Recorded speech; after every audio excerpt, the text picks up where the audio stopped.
واقعیات راشي کو نو نن زما سره پلان خبرې وکړې دا یو څه وخت دی کولاړو انسانان په موږ ډېر کوو او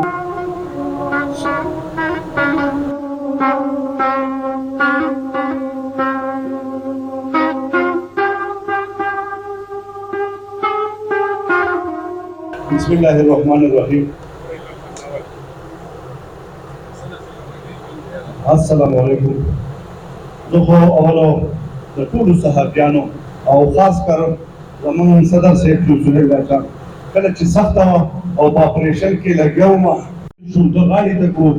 او بوی راوړې او حالات ده ته پته وه زما نه ډېر زیات خراب وکړه زما نه خبرې رپېدم او بیا د نومبۍ د چین هغو ډېر دغه اوبه خو زما نه نور څه نه کوي هغه اوبه مې دې سره وڅکې او ډېر شکریه ادا کوم ځکه چې زما خواله لا اول هم دې را رسېدلي د دغې غاړې ته کړم او دې راپه نفوس کړي دي نو زه د ټولو صحافیانو ملګرو د ټولو ډېره زیاته شکریه ادا کوم دا واقعه راغلې ده دا په لفظونو کې د هغو زما سره راغلی چې دا نشم بیانولی خو به هر حال خلک ولاړو انسانان په موږ ډېر کوو او زه والله چې هغو ته ډېر زیات ملامت یم او زه د هغې خلکو نه د هغه کوم چې دا واقعه شوې ده زه د هغوی معافي غواړم ځکه مېلمانه پښتو روایت دي چې د هغوی حفاظت او د هغوی مېلمستوب په موږ فرض دی خو موږ زموږ دا روایت ډېر لیدلي خو زموږ لا اول خلک ولاړ وکړي چې ته چا کوشش کړی الله پاک وایي ته کوشش کوه نتیجه زما کار دی خو موږ کوشش نه دی کړی او زموږ نه خلک ضایع شوي دي الله پاک دې هغو له د هغو بخښنه وکړي او کوتاهیانې زموږ نه ډېرې شوي دي او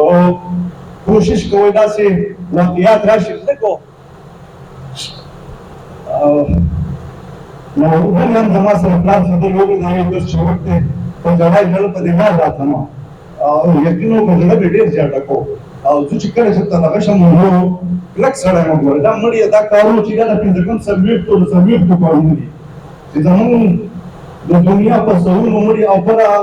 دغه کار مې دی بس داسې دی چې د مړي د کفن د سنتو د مړي د خدمتو الله رانه کړه د الله لږ شکر دی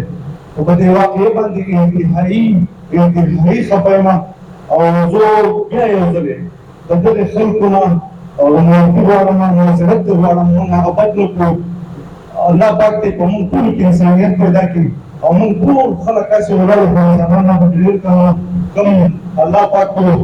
ښه د وفات ساته ډېره زیاته شکریه ډېره مننه په هر حال بیا یې هم رانه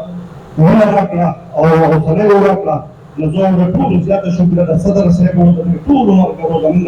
د ټولو شکریه ادا کوم